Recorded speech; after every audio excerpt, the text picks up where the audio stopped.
Hi viewers, RJ തേരാവർ travel പാർട്ട്ണറിൻ്റെ പുതിയൊരു വീഡിയോയിലേക്ക് സ്വാഗതം. അപ്പോൾ ഇത് നമ്മുടെ സൺഡേയിലെ വീഡിയോ ആയിരുന്നു. വലുതായിട്ടൊന്നും ഇല്ല. അന്നത്തെ ബ്രേക്ക്ഫാസ്റ്റ് നമുക്ക് മാഗി ആയിരുന്നു. മാഗിയുടെ കൂടെ കുറച്ച് പാസ്തയും കൂടി ഉണ്ട്. കുറച്ച് പാസ്ത മാത്രം ഇരിപ്പുണ്ടായിരുന്നു. അപ്പോൾ അത് വേസ്റ്റ് ആക്കണ്ടല്ലോ എന്ന് വെച്ചിട്ട് അതും കൂടെ ഇട്ട്, പിന്നെ ക്യാരറ്റും ക്യാപ്സിക്കും ഒക്കെ ഇട്ട്, പിന്നെ ഈ ഒരു മാഗി സ്റ്റോക്ക് ക്യൂബ് ആണെങ്കിൽ ഞാൻ നാട്ടിൽ നിന്ന് വന്നപ്പോൾ കൊണ്ടുവന്നായിരുന്നു, കടയിൽ നിന്ന് വാങ്ങിച്ചിട്ട് ഇപ്പോഴാണ് ഉപയോഗിച്ചത്. ഇപ്പം മാഗിക്കകത്ത് ഒരെണ്ണം ഇട്ടിട്ടുണ്ട്. അപ്പം വലിയ ടേസ്റ്റ് കുഴപ്പമില്ല, നല്ല ടേസ്റ്റ് ഉണ്ട്. ചിക്കൻ്റെ സ്റ്റോവ് ക്യൂബായിരുന്നു. അങ്ങനെ ഒരെണ്ണമൊക്കെ ഇട്ട് വെച്ചിട്ടുണ്ട്. അപ്പം രാവിലെ നമ്മൾ ബ്രേക്ക്ഫാസ്റ്റ് മാഗിയൊക്കെ കഴിച്ച് കഴിഞ്ഞിട്ട് പിന്നെ നമുക്ക് ഉച്ചയ്ക്ക് ഇന്ന് സ്പെഷ്യലായിട്ട് മീൻ ബിരിയാണി ഉണ്ടാക്കാമെന്ന് വിചാരിച്ചു. അപ്പോൾ ഇന്ന് രോഹുവാണ് വാങ്ങിച്ചത്. കുറച്ച് മീനെടുത്ത് വറുത്തിട്ട് കറി വെക്കാമെന്ന് വെച്ച്, പിന്നെ കുറച്ചെടുത്ത് നമുക്ക് ബിരിയാണി പോലെ ആക്കാമെന്ന് വിചാരിച്ചു. അങ്ങനെ ബിരിയാണി അരി ഇതായിരുന്നു. അപ്പോൾ അത് കഴുകി വെച്ചിട്ടുണ്ട്. ഇനി ഇത് നമ്മൾ ചോറ് വേറെ വെച്ചിട്ട് പിന്നെ മസാല ആക്കിയിട്ട് മീനും എടുത്ത് വെച്ചിട്ട് അതിൻ്റെ പുറത്ത് ചോറിട്ട് വെക്കാമെന്ന് വിചാരിച്ചാണ്. പിന്നെ ചൂടൊരു രക്ഷയില്ല. അപ്പോൾ ഇങ്ങനത്തെ ഒരു സാധനങ്ങളൊക്കെ കലക്കി കുടിക്കും ഇടയ്ക്കിടയ്ക്ക്. ആമ്പന്ന പുതിനയുടെ ടേസ്റ്റാണ്. ഉപ്പുണ്ട്, മധുരമുണ്ട്, പുളിയുണ്ട്, എല്ലാം ഉണ്ട്. അപ്പം ഇപ്പോഴത്തെ നമ്മുടെ ടെമ്പറേച്ചർ എന്ന് പറയുന്നത് ഇവിടെ 41 ഡിഗ്രിയാണ്. 10 മണി ആയതേ ഉള്ളൂ. 10 മണിക്ക് തന്നെ 41 ആണ്. ഇപ്പോഴാണെങ്കിൽ ചൂട് കൂടിയിട്ട് അങ്കിത്തിൻ്റെ അബിയുടെയൊക്കെ സ്കൂൾ സമയമൊക്കെ മാറ്റിയിട്ടുണ്ട്. പിന്നെ ചൂട് കാരണം പുറത്ത് പോയി കളിക്കാൻ പറ്റത്തില്ല. അതുകൊണ്ട് എവിടെ നിൽക്കുന്നു അവിടെ വെച്ച് ഞങ്ങൾ ക്രിക്കറ്റ് കളിക്കുമെന്ന് പറഞ്ഞിരിക്കുകയാണ്. ഈ കുറച്ച് നേരം കളിക്കും, പിന്നെ വഴക്ക് പറയുമ്പോഴത്തേക്ക് അവനവൻ്റെ പണി നോക്കി പോവുകയും ചെയ്യും. അങ്ങനെ കുറച്ച് നേരം അകത്ത് ക്രിക്കറ്റൊക്കെ കളിച്ച്, ഇന്ന് സൺഡേ അല്ലേ, ഹോംവർക്കൊക്കെ ഇനിയും രാത്രിയിലോട്ടൊക്കെ ചെയ്യത്തുള്ളൂ ഇരുന്ന്. അങ്ങനെ നമ്മുടെ ബിരിയാണി റെഡിയാക്കാൻ ചോറൊക്കെ വേവിച്ച് വെച്ച്, ഇത് പെട്ടെന്ന് വേവും അരി, ബിരിയാണി അരിയാണ്. പിന്നെ നമുക്ക് മീൻ കറി വെക്കാമെന്ന് വിചാരിച്ച്. മീൻ കറി വെക്കാൻ കുറച്ച് നമുക്ക് വറക്കണമല്ലോ, വറുത്തിട്ട് കറി വെക്കാം. പക്ഷേ ഇപ്രാവശ്യം തേങ്ങ അരയ്ക്കാൻ തേങ്ങയില്ലായിരുന്നു. മറ്റേ ഉള്ളിയും തക്കാളിയും എല്ലാം കൂടെ ഉള്ള വഴറ്റിയിട്ടുള്ളത് ആ കറിയാണ് വെച്ചത്. പക്ഷേ തേങ്ങ ഇട്ടില്ല ഇപ്രാവശ്യം.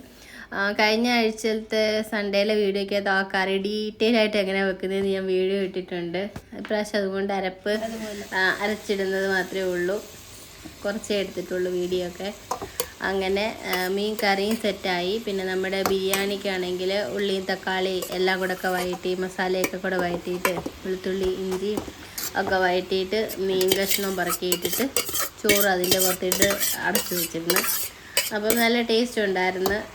അതിൻ്റെ പിന്നെ കുറച്ച് നെയ്യും ഒക്കെ ഒഴിച്ച് മല്ലിയിലൊക്കെ ഇട്ട് വന്നപ്പോഴത്തേക്ക് ടേസ്റ്റ് അടിപൊളിയായിരുന്നു. പിന്നെ ബിരിയാണി കഴിക്കുമ്പോൾ ശ്രദ്ധിച്ച് കഴിക്കണം. മീനിനകത്ത് നല്ല മുള്ളുണ്ട് അത്യാവശ്യം. അപ്പോൾ സൂക്ഷിച്ചും കണ്ടുമൊക്കെ കഴിക്കണം. വാരി വലിച്ച് കഴിക്കാനും പറ്റത്തില്ല. പതുക്കെ കഴിക്കാൻ പറ്റത്തുള്ളൂ. അങ്ങനെ നമ്മൾ മീൻ ബിരിയാണിയൊക്കെ സെറ്റ് ചെയ്തു. നേരത്തെ നമ്മൾ മങ്കടയുടെയൊക്കെ ഉണ്ടുള്ള ബിരിയാണി ഉണ്ടാക്കിയായിരുന്നു. രോഹുവിൻ്റെ ആദ്യമായിട്ട് ഉണ്ടാക്കുന്നത്. മങ്കടയാകുമ്പോൾ നമുക്ക് വലിയ മുള്ളായിട്ട് കുഴപ്പമില്ലല്ലോ. അപ്പം ഇത് പിള്ളേർക്ക് കഴിക്കാനും പാടായിരിക്കും, സൂക്ഷിച്ച് കഴിക്കണം. പിന്നെ ഇതിനകത്ത് പിന്നെ കുറച്ച് മല്ലിയിലയും നെയ്യും കൂടെ ഒക്കെ ഒഴിച്ച് അടച്ച് വെച്ചിരുന്നു. അപ്പം അത് തുറന്നപ്പോൾ നല്ല മണമായിരുന്നു, മല്ലിയിലയുടെ നെയ്യുടെയൊക്കെ. അടിപൊളി ടേസ്റ്റ് ആയിരുന്നു, നല്ല രസമുണ്ടായിരുന്നു കഴിക്കാൻ മീനും കൂട്ടിയിട്ട്.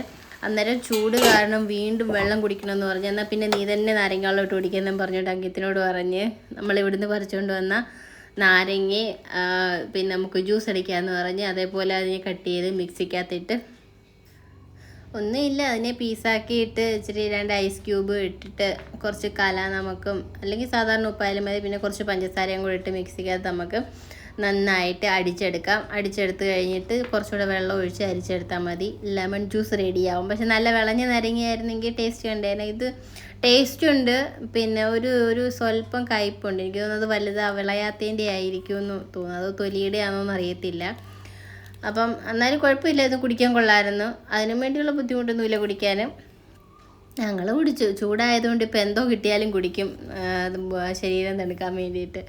ഭയങ്കര ചൂടാണ്. കുളിച്ചിട്ടൊക്കെ ഇറങ്ങുമ്പോഴത്തേക്ക് വിയർത്തൊലിക്കുക, ആ രീതിയിലുള്ള ചൂടായിട്ടുണ്ട്.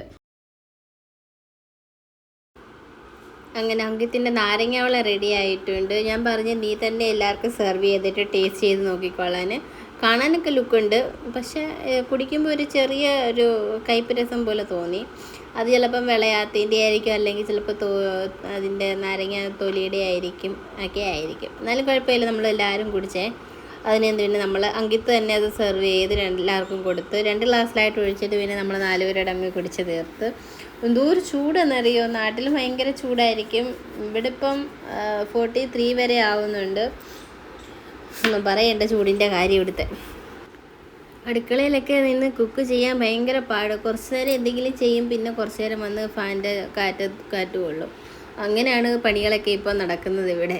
അതുകൊണ്ട് ഇടയ്ക്കിടയ്ക്ക് ഇങ്ങനെ എന്തെങ്കിലും ജ്യൂസോ വെള്ളമോ ഒക്കെ കുടിച്ചുകൊണ്ടിരിക്കണം. അടിപൊളിയാന്നൊക്കെ കഴിക്കുന്നത്. അങ്കിത്തിന് ഇഷ്ടപ്പെട്ടാണ്, കാരണം അവൻ ഉണ്ടാക്കിയതാണ്. ഞാൻ ഉണ്ടാക്കിയതായിരുന്നെങ്കിൽ പറഞ്ഞതിന് കയ്പുണ്ട്, എനിക്ക് വേണ്ടാന്ന് പറഞ്ഞേനെ. അങ്ങനെ പിന്നെ അബിക്കും കൊണ്ട് കൊടുത്തു. അബിക്ക് കൊണ്ട് കൊടുത്തിട്ട് അബിക്ക് അത്ര അങ്ങോട്ട് പിടിച്ചില്ല. അവന് കയ്പരസം ഉള്ളത് കൊണ്ട് അങ്ങോട്ട് കുടിക്കാൻ തോന്നുന്നില്ല.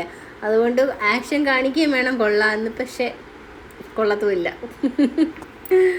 അങ്ങനെ പിന്നെ നമ്മൾ ബിരിയാണി തുറന്നപ്പോൾ അടിപൊളി മണമായിരുന്നു, മല്ലിയിലയുടെയും നെയ്യിൻ്റെയൊക്കെ. അങ്ങനെ നമ്മൾ അത് നന്നായിട്ട് ഇളക്കിയെടുത്ത് എല്ലാവരും കൂടെ കഴിച്ച് തീർത്ത്. അപ്പോൾ ഈ സൺഡേയിലെ വീഡിയോ നമ്മുടെ രാവിലത്തെ ഉച്ചക്കലത്തെ മാത്രമേ ഉള്ളായിരുന്നു. രാത്രി പിന്നെ എന്തോ റൊട്ടിയും കറിയൊക്കെ ആയിരുന്നു, അതൊന്നും എടുത്തില്ല. അപ്പം ഇന്ന് വൈകിട്ടെങ്ങും പോയതുമില്ല. പിന്നെ അവർക്ക് ഹോംവർക്കൊക്കെ ഉണ്ടായിരുന്നു, ഹോംവർക്കൊക്കെ എഴുതി തീർത്തു. അങ്ങനെ നമ്മൾ ഉച്ചയ്ക്ക് ബിരിയാണി കഴിച്ചു, തൈരും കൂട്ടി, പപ്പടമൊക്കെ ഉണ്ടായിരുന്നു, എല്ലാം കൂട്ടി കഴിച്ച്. അപ്പം നമ്മുടെ വീഡിയോ ഇത്രയേ ഉള്ളായിരുന്നു ഇന്നത്തേത്. അപ്പം നമ്മുടെ വീഡിയോ ഒന്ന് ഇഷ്ടപ്പെട്ടാൽ ലൈക്ക് ചെയ്യുക, ചാനലൊന്ന് സബ്സ്ക്രൈബ് ചെയ്യുക. And thank you for watching.